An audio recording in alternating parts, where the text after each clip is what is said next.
جبکہ ماسکو میں concert hall پر حملے میں ملوث 2 ملزمان کو عدالت میں پیش کیا گیا۔ دونوں غیر ملکی ملزمان کو ہتھکڑی لگا کر اور آنکھوں پر پٹی باندھ کر عدالت میں پیش کیا۔ مزید جانتے ہیں ماسکو سے ہمارے نمائندے شاہد گھومن سے۔ جی شاہد گھومن، ابتدائی تحقیقات کے مطابق کیا کچھ سامنے آیا ہے؟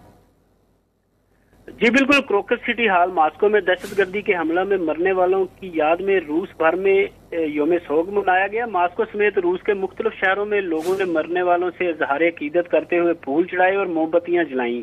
کروکس سٹی ہال کے باہر لوگوں نے پھولوں کے ڈھیر لگا دیے۔ لواحقین اپنے پیاروں کو یاد کر کے روتے رہے۔ صدر پوتن نے بھی مرنے والوں کو خراج عقیدت پیش کرتے ہوئے ان کی یاد میں شمع روشن کی، جبکہ قانون نافذ کرنے والے اداروں نے 4 دہشت گرد افراد کو خصوصی عدالت میں پیش کیا۔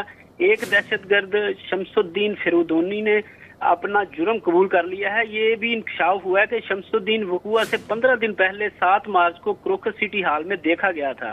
عدالت نے ملزمان کو 22 مئی تک تحقیقاتی کمیٹی کے حوالے کر دیا، جبکہ دوسری جانب روسی وزارت خارجہ کی ترجمان ماریا زخاروا نے کہا ہے کہ کروکس سٹی ہال حملے کے بعد امریکہ روس میں کالعدم قرار دیے گئے دہشت گرد گروپ داعش کا ذکر کر کے یوکرائن کو بچانے کی کوشش کر رہا ہے۔ انہوں نے کہا کہ متعدد عوامل براہ راست اور بالواسطہ طور پر یوکرائنی دہشت گردی کی سرپرستی میں امریکی حکام کے ملوث ہونے کی نشاندہی کرتے ہیں۔ جی بہت شکریہ شاہد گھومن، آپ ہمیں اپڈیٹ کر رہے تھے۔